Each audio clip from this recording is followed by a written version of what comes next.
السلام علیکم ورحمۃ اللہ وبرکاتہ۔ الحمد للہ وکفی وسلام علی عبادہ الذین اصطفی، اما بعد، اعوذ باللہ من الشیطان الرجیم، بسم اللہ الرحمن الرحیم۔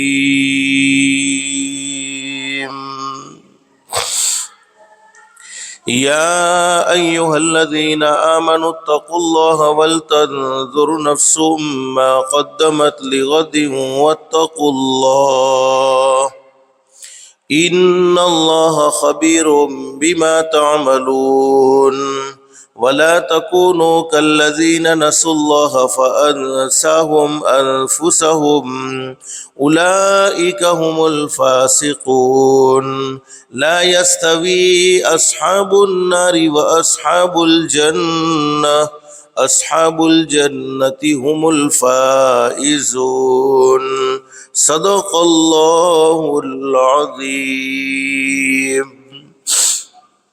رب اشرح لي صدري ويسر لي أمري واحلل عقدة من لساني يفقهوا قولي، سبحانك لا علم لنا إلا ما علمتنا إنك أنت العليم الحكيم۔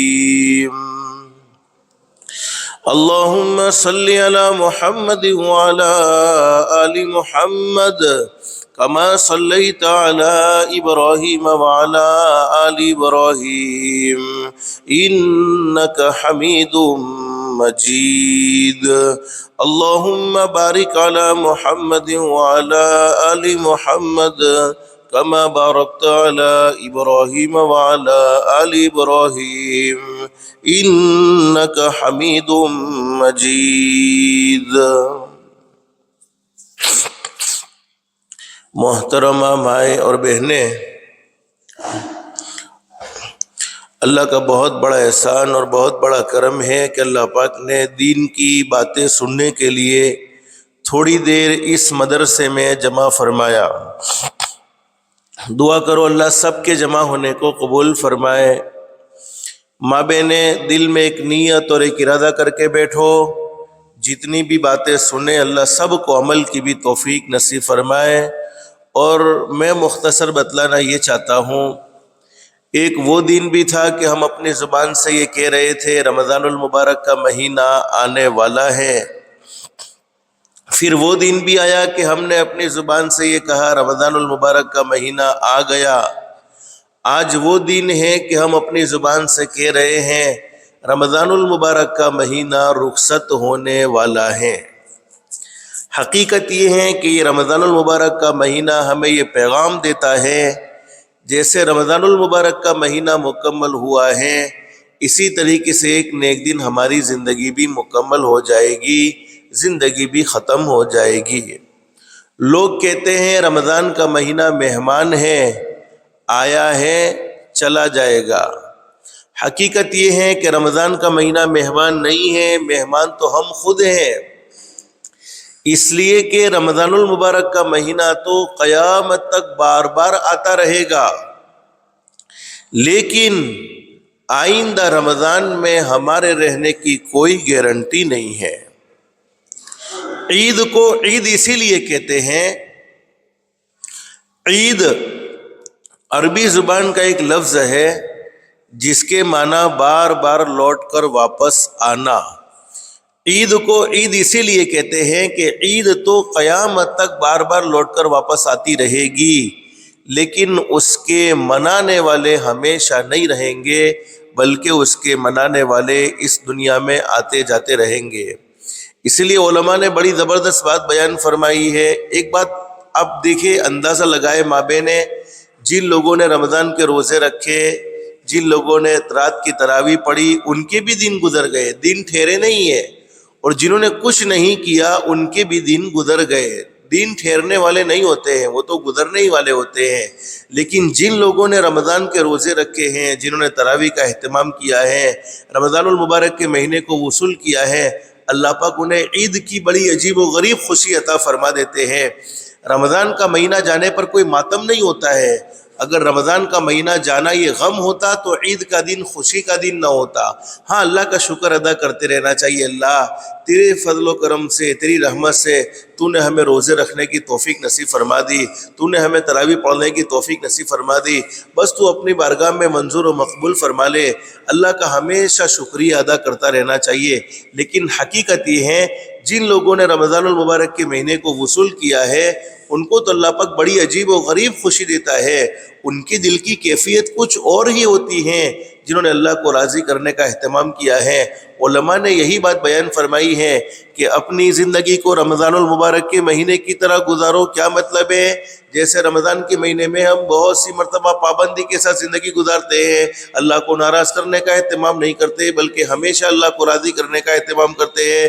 رمضان المبارک کے مہینے میں بہت سے گناہوں سے اللہ پاک نے ہمیں بچا لیا۔ رمضان المبارک کے مہینے میں اللہ کے حکم پر ہم نے بھوکا رہنا پسند کر لیا، اللہ کے حکم پر ہم نے پیاسا رہنا پسند کر لیا۔ اللہ کا حکم یہ تھا کہ کھاؤ نہیں تو ہم کھائے نہیں، اللہ کا حکم یہ تھا کہ دن میں پیو نہیں تو ہم نے پانی نہیں پیا۔ تو جیسے تم نے رمضان المبارک کے مہینے کی زندگی گزاری ہے، اسی طریقے سے پوری زندگی گزارو تو موت انشاءاللہ عید کی طرح آئے گی۔ جب انسان دنیا میں اللہ کو راضی کر کے اللہ کے احکام کے مطابق زندگی گزار کر دنیا سے جاتا ہے تو پھر موت اس کے لیے عذاب نہیں ہوتی ہے بلکہ موت تو اس کے لیے تحفہ ہوتی ہے۔ حدیث شریف میں ہے کہ موت مومن کے لیے تحفہ ہے۔ الموت جسر یوصل الحبیب الی الحبیب، موت تو ایک پل ہے، ایک محبوب کو چھوڑ کر دوسرے محبوب کی طرف جانا ہوتا ہے۔ تو میں اصل سمجھانا یہ چاہتا ہوں، آج مختصر بات جو آپ کی خدمت میں رکھنی ہے وہ یہ کہ شیطان مردود ہمارا کٹر دشمن ہے، اور قرآن کریم میں اللہ رب العالمین یہ بات بیان فرماتے ہیں، ان الشیطان للانسان عدو مبین۔ اللہ فرماتے شیطان تمہارا کٹر دشمن ہے، اور قرآن کریم کے ایک مقام پر اللہ فرماتے ہیں شیطان تمہارا دشمن ہے، تم بھی اس کو اپنا دشمن سمجھو۔ اب شیطان کی سب سے پہلی کوشش تو کیا ہوتی ہے؟ کوئی اللہ کا بندہ، کوئی اللہ کی بندی نیک عمل نہ کرنے پائے، لیکن جب کوئی آدمی ہمت کر کے اللہ کو سامنے رکھتے ہوئے، اللہ کی محبت کو سامنے رکھتے ہوئے نیک عمل کر لیتا ہے تو شیطان مردود اس کو بگاڑنے کی کوشش کرتا ہے۔ رمضان کا مہینہ شیطان قید ہو گئے، جیسے عید کا چاند نظر آئے گا شیطان آزاد ہو جائے گا، اور شیطان اپنے جگریوں کو تلاش کرے گا جو اس کے بہکاوے میں آ جاتے ہیں، جو اس کی باتوں میں آ جاتے ہیں۔ پھر شیطان کیا کرتا ہے؟ رمضان المبارک کے مہینے میں جتنے نیک اعمال کیے ہیں، رمضان المبارک کے مہینے میں جتنا اللہ کو راضی کرنے کا اہتمام کیا ہے، ان تمام نیک اعمال کو برباد کرنے کی کوشش کرتا ہے، ان تمام نیک اعمال کو تباہ کرنے کی کوشش کرتا ہے۔ تو ماں بہنیں، آج کی رات یعنی عید الفطر کی رات کو حدیث شریف میں لیلۃ الجائزہ کہا گیا ہے، اس کو انعام کی رات کہا گیا ہے۔ تو اس رات کو بھی غفلت میں نہیں گزارنا بلکہ اس رات کو بھی اللہ کی عبادت میں گزارنا ہے، اور شیطان مردود کے بہکاوے میں کہیں ایسا نہ ہو کہ ہم اپنے رمضان کے روزے برباد کر دے وے، رات کی تراویح پڑی ہوئی برباد کر دے وے، رمضان کے مہینے میں جتنے نیک اعمال کیے تمام کے تمام نیک اعمال برباد ہو جاوے، نہیں، بلکہ ان تمام کے تمام نیک اعمال کو ہمیں بچا کر رکھنا ہے۔ تو شیطان مردود کی کوشش یہ رہے گی جیسا وہ آزاد ہو جائے گا وہ لوگوں کو گناہوں کی طرف لے جائے گا، اللہ کی نافرمانی کی طرف لے جائے گا۔ اور میں یہ نہیں کہتا کہ عید آپ نہ مناؤ، خوشی سے عید مناؤ، لیکن شریعت کی حدود کو کراس نہ کرو، شریعت کی حدود کو کراس نہ کرو، بلکہ شریعت میں جیسی حدود بتلائی ہیں ان حدود کے ساتھ عید منانے کا اہتمام کرنا ہے، نہ کہ اللہ کو ناراض کرنے کے ساتھ عید منانی ہے۔ اور میں اصل بتلانا یہ چاہتا ہوں، ماں بہنیں دیکھو، یہ آخری روزہ، آج کا روزہ آخری روزہ، حدیث شریف میں حضرت اقدس نبی کریم صلی اللہ علیہ وسلم نے صدقۃ الفطر کے بارے میں بھی بیان فرمایا۔ بہت سے اللہ کی بندے ایسے ہوتے ہیں جن پر صدقۃ الفطر، اور بہت سے اللہ کی بندی ایسی ہوتی ہے جن پر صدقۃ الفطر واجب ہوتا ہے۔ کم سے کم مقدار صدقۃ الفطر کی 60-70 روپے کے بیچ میں ہے، 70 روپے، 60 روپے، 80 روپے، لیکن اگر کوئی صدقۃ الفطر نکالنے کے جس کے ذمہ واجب نہیں ہے پھر بھی وہ نکالے گا تو اللہ پاک اس کے روزوں کو پاک فرما دیں گے، اس کی عبادتوں کو اللہ پاک منظور و مقبول فرما دیں گے۔ اور حدیث شریف میں موجود ہے، رمضان المبارک کے مہینے میں جو کمی واقع ہو گئی ہے، رمضان المبارک کے مہینے میں جو کوتاہیاں ہو گئی ہے، ان کوتاہیوں کو اللہ پاک صدقۃ الفطر کی برکت سے ختم فرما دیتے ہیں۔ ایک حدیث میں حضور نے فرمایا کہ رمضان کے روزے اور تراویح آسمان اور زمین کے درمیان میں لٹکے رہتے ہیں، جب تک صدقۃ الفطر ادا نہ کیا جائے تو وہ اللہ کی بارگاہ میں نہیں پہنچتے ہیں، یعنی اوپر نہیں اٹھائے جاتے ہیں۔ اس لیے عید کی نماز سے پہلے صدقۃ الفطر کو ادا کرنے کا اہتمام کر لینا چاہیے۔ عید کی نماز سے پہلے ادا کر لیا ثواب زیادہ ہوگا، لیکن عید کی نماز کے بعد ادا کیا تو صدقۃ الفطر ادا ہو جائے گا، لیکن اس درجے کی قبولیت نہیں رکھے گا۔ تو صدقۃ الفطر اگر باقی ہے ادا کرنا تو عید کی نماز سے پہلے اس کو ادا کر لینا چاہیے۔ کم سے کم مقدار 60-70 روپے 80 روپے کے درمیان کی ہے، جو اللہ پاک توفیق دے دے۔ کسی غریب کے پاس اتنی تو وسعت ہوتی ہے کہ وہ 60-70 روپے اپنا صدقۃ الفطر نکال سکے، تو صدقۃ الفطر کا خاص طور پر اہتمام کر لینا چاہیے۔ لیکن ماں بہنیں، میں آج کی مجلس میں آپ کو کچھ کاموں کی نیت کروانا چاہتا ہوں۔ آپ نیت کر لو کہ ان کاموں کو زندگی بھر کبھی نہیں چھوڑنا ہے۔ نمبر 1، جیسے رمضان کے مہینے میں اللہ پاک نے نمازوں کی توفیق نصیب فرمائی، رمضان کا مہینہ چلے جانے کے بعد نمازیں معاف نہیں ہو جائے گی، بلکہ نمازوں کا ہمیشہ اہتمام ہونا چاہیے۔ حدیث شریف میں حضرت اقدس نبی کریم صلی اللہ علیہ وسلم نے ارشاد فرمایا، میرے امتیوں نمازوں کا اہتمام کرو گے، زندگیوں میں چین سکون، زندگیوں میں راحت، اللہ پاک سکون و اطمینان والی زندگی نصیب فرما دیں گے، تمہاری اولاد کو تمہاری آنکھوں کی ٹھنڈک بنا دیں گے، روزی میں اللہ پاک برکت کے دروازے کھول دیں گے۔ اسی طریقے سے شیطان مردود کے حملے سے دنیا میں بھی اللہ پاک حفاظت فرمائیں گے، اور جب موت آئے گی تو شیطان مردود کی پوری کوشش یہ ہوتی ہے کہ دنیا سے جانے والا کوئی اللہ کا بندہ، دنیا سے جانے والی کوئی اللہ کی بندی ایمان کے ساتھ دنیا سے نہ جائے، کلمے کے ساتھ دنیا سے نہ جائے۔ حدیث شریف میں لکھا ہے، حضرت نبی کریم صلی اللہ علیہ وسلم نے ارشاد فرمایا، میرے وہ امتی جنہوں نے 5 وقت کی نماز کا اہتمام کیا ہوتا ہے، روح نکالنے والے فرشتے ملک الموت شیطان مردود کو اس کے پاس سے دور کر دیتے ہیں، پھر خود کلمہ پڑھاتے ہیں، پھر اس کی روح کو قبضہ کرتے ہیں۔ اس لیے ماں بہنیں، میں خاص طور پر آپ سے کہوں گا، جیسے رمضان کے مہینے میں اللہ نے نمازیں پڑھنے کی توفیق نصیب فرمائی، رمضان کا مہینہ جانے کے بعد نمازیں معاف نہیں ہو جائے گی۔ نمازوں کو ہمیشہ پڑھتے رہنا ہے، نمازوں کو کبھی نہیں چھوڑنا ہے۔ نماز پڑھو، اللہ پاک زندگیوں میں چین سکون راحت، بلکہ یوں سمجھو آج لوگ تعویذات کے پیچھے پڑے، آج لوگ وظائف کے پیچھے پڑے۔ میں تعویذ کا انکار نہیں کرتا، اس کا بھی ایک اثر ہے، وظائف کا انکار نہیں کرتا، اس کا بھی ایک اثر ہے، لیکن سب سے پاورفل عمل زندگی میں اگر کوئی ہوتا ہے تو وہ نماز ہی ہوتا ہے۔ نماز کے بعد سارے وظیفے ہیں، نماز پہلے ہے، سارے وظیفے بعد میں ہیں۔ نمازوں کا اہتمام کر لو، اللہ پاک ذلت کو عزت میں بدل دے گا۔ نمازوں کا اہتمام کر لو، اللہ پاک پریشانیوں کو ختم فرما دے گا۔ نمازوں کا اہتمام کر لو، راحت سکون عافیت اللہ پاک اپنے فضل و کرم سے نصیب فرما دے گا۔ تو نیت کرو، نمازوں کو کبھی نہیں چھوڑنا ہے۔ نمبر 2، اللہ نے آپ کو پردے میں رہنے کا حکم دیا ہے۔ ماں بہنیں، تم اسلام میں بڑی قیمتی ہو۔ قیمتی چیز کھلی نہیں چھوڑی جاتی، بلکہ اس کو چھپائی جاتی ہے۔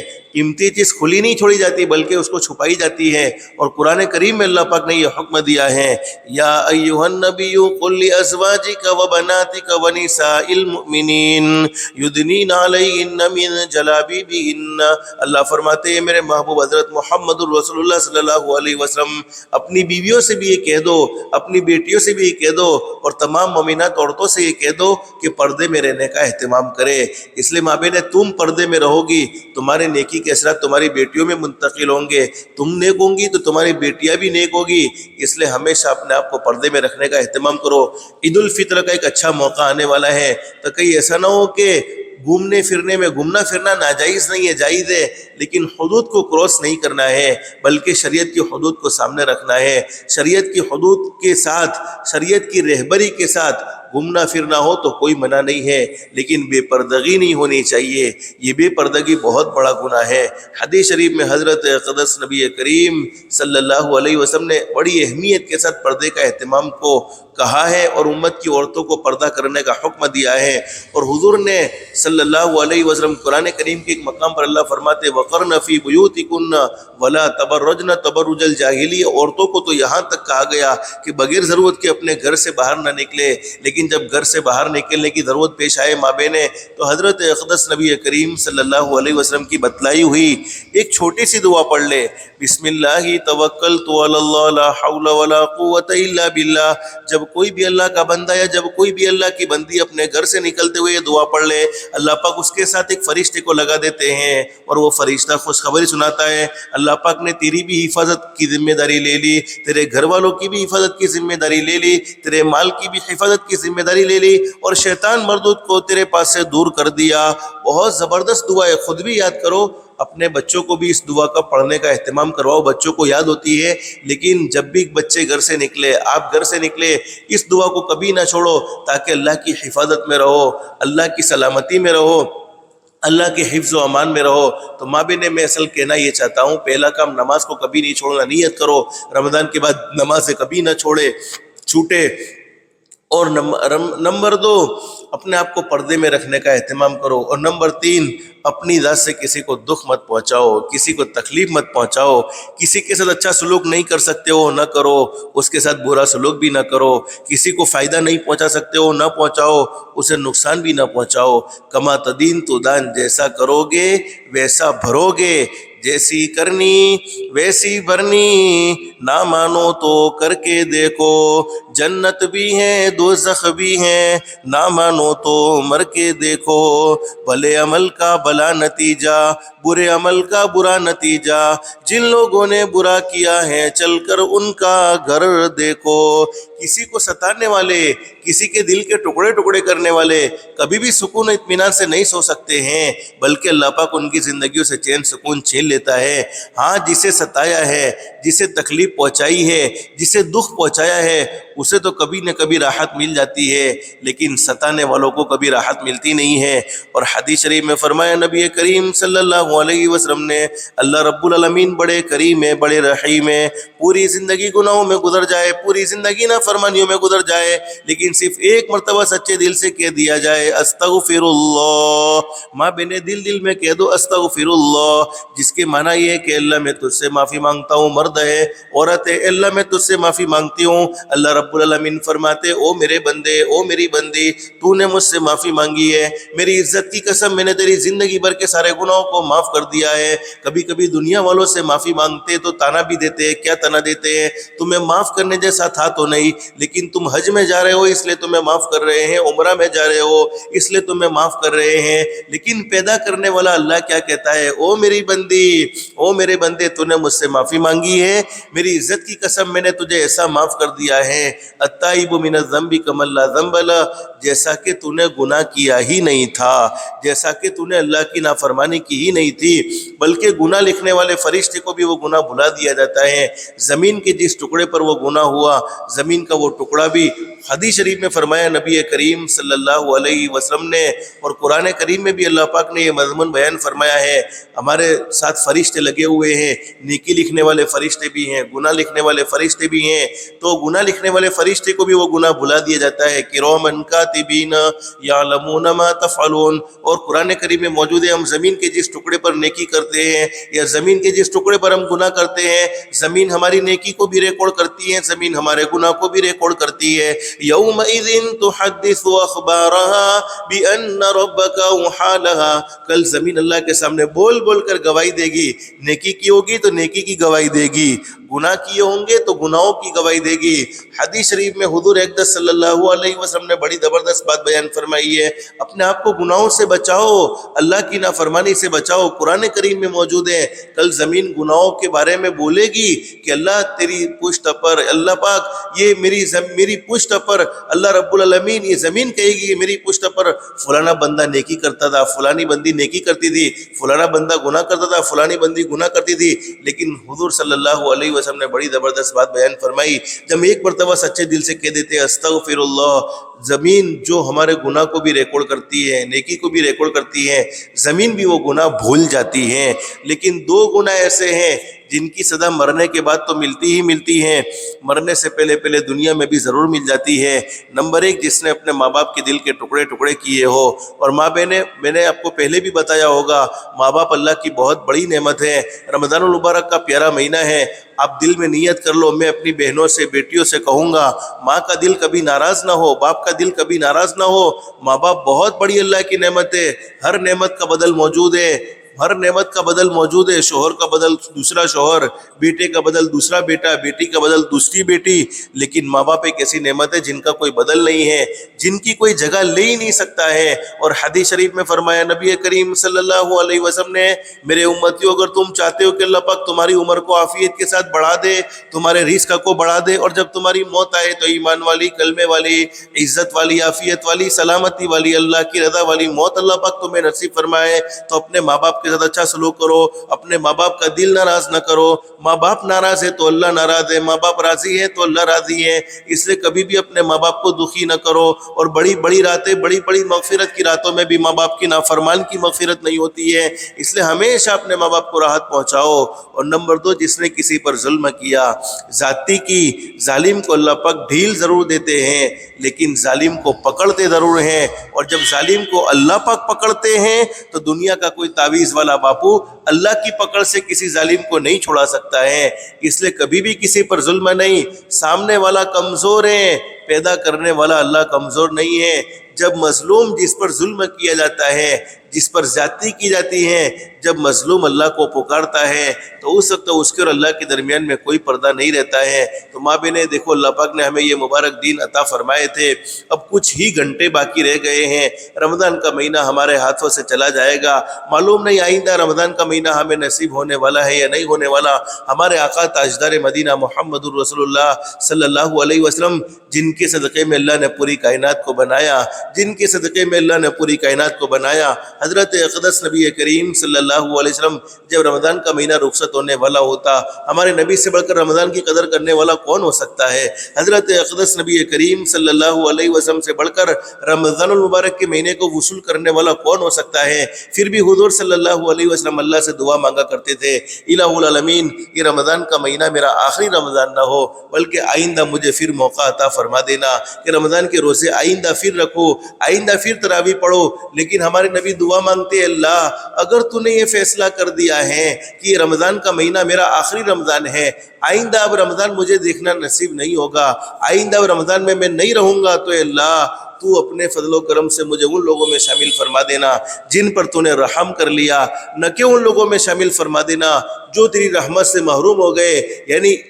ہو ایسا کہ آئندہ رمضان بھی میسر نہ ہو اور اس رمضان میں بھی مغفرت نہ ہوئی، تو پھر اس سے بڑی محرومی کیا ہو سکتی ہے؟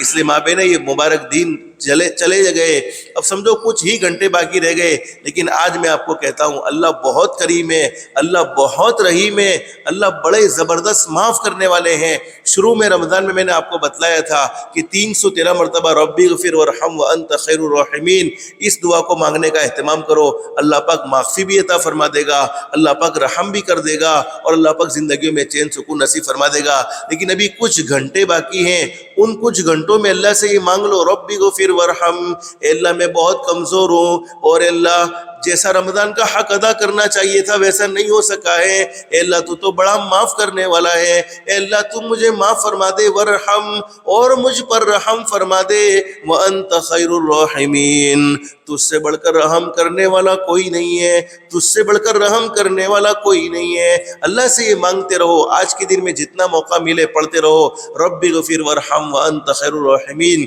ابھی بھی اللہ پاک نے کچھ قبولیت کی گھڑیاں باقی رکھی ہے، اور امام شافعی علیہ رحمہ فرماتے ہیں عید کی رات میں اگر کوئی اللہ کا بندہ، عید کی رات میں اگر کوئی اللہ کی بندی اللہ سے دعا مانگے، اس کی دعا کبھی رد ہو ہی نہیں سکتی ہے۔ اس لیے ابھی بھی اللہ نے ہمیں موقع دیے ہیں، لیکن میں نے شروع میں آپ کو بتلایا شیطان مردود کے بہکاوے میں آ کر ہم اپنے رمضان کی عبادتوں کو بھول نہ جائے، بلکہ رمضان المبارک کے مہینے کی عبادتوں کو باقی رکھے۔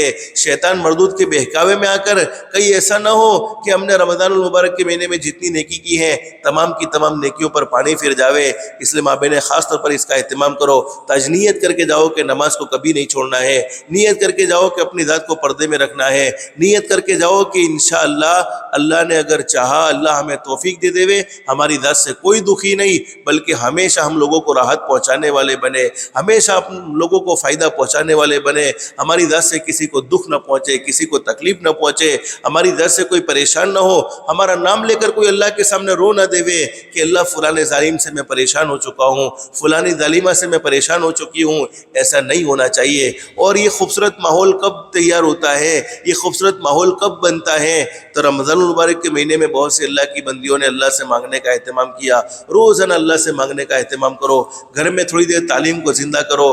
5-10 منٹ 7 منٹ اپنے موبائل کو بند کر دو اور سب گھر میں جمع ہو جائے اور تعلیم کرتے رہیں. قرآن کریم کی باتیں سنائی جائے گی, حضرت نبی کریم صلی اللہ علیہ وسلم کی مبارک احادیث کی باتیں سنائی جائے گی. تمہارے معصوم بچوں کے کانوں میں وہ باتیں ٹکرائے گی. اللہ کے فضل و کرم سے وہ تمہارے بھی فرما بردار بنیں گے, اللہ کے بھی فرما بردار بنیں گے. اور آج جمعہ کا مبارک دن ہے. ہمارے آقا تاجدار مدینہ محمد الرسول اللہ صلی اللہ علیہ وسلم نے ارشاد فرمایا, جمعہ کے مبارک دن میں اللہ پاک نے گھڑی ایسی رکھی ہے قبولیت کی. کوئی اللہ کا بندہ, کوئی اللہ کی بندی اللہ سے جو بھی سوال کرے اللہ پاک اپنے فضل و کرم سے اسے ضرور نصیب فرما دیتے ہیں. شرط یہ ہے کہ سوال جائز ہونا چاہیے, سوال ناجائز نہیں ہونا چاہیے.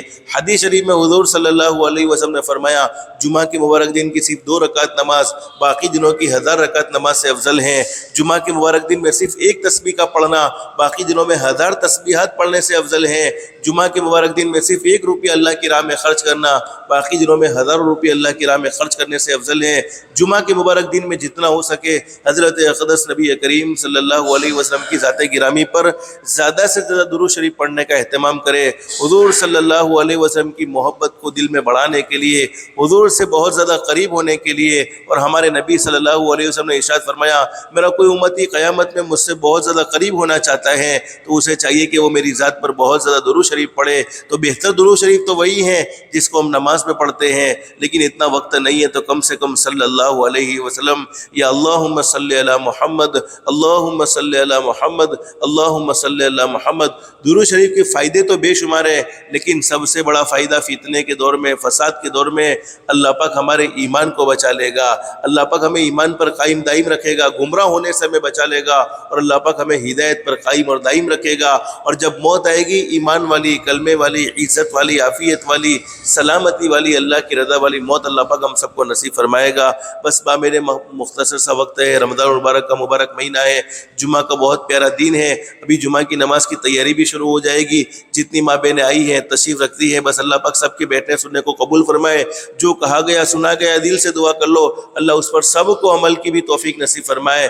اصل زندگیوں میں اثر عمل ہے, اور اللہ سے یہ بھی دعا کرو کہ اللہ پاک سب کے لیے عمل کرنا آسان فرمائے. اللہ پاک ہماری دنیا بھی بہتر سے بہتر بنائے, آخرت بھی بہتر سے بہتر بنائے. اللہ کے احکام کے مطابق, حضرت نبی کریم صلی اللہ علیہ وسلم کے طریقے کے مطابق زندگی گزارنے کی توفیق و سعادت نصیب فرمائے. اللہ پاک ہم سب کو کہنے سننے سے زیادہ اخلاص, استخلاص اور استقامت کے ساتھ عمل کی توفیق نصیب فرمائے. آمین یا رب العالمین. وآخر دعوانا ان الحمد للہ رب العالمین. استغفر اللہ العظیم. کوئی اعلان دینا ہے؟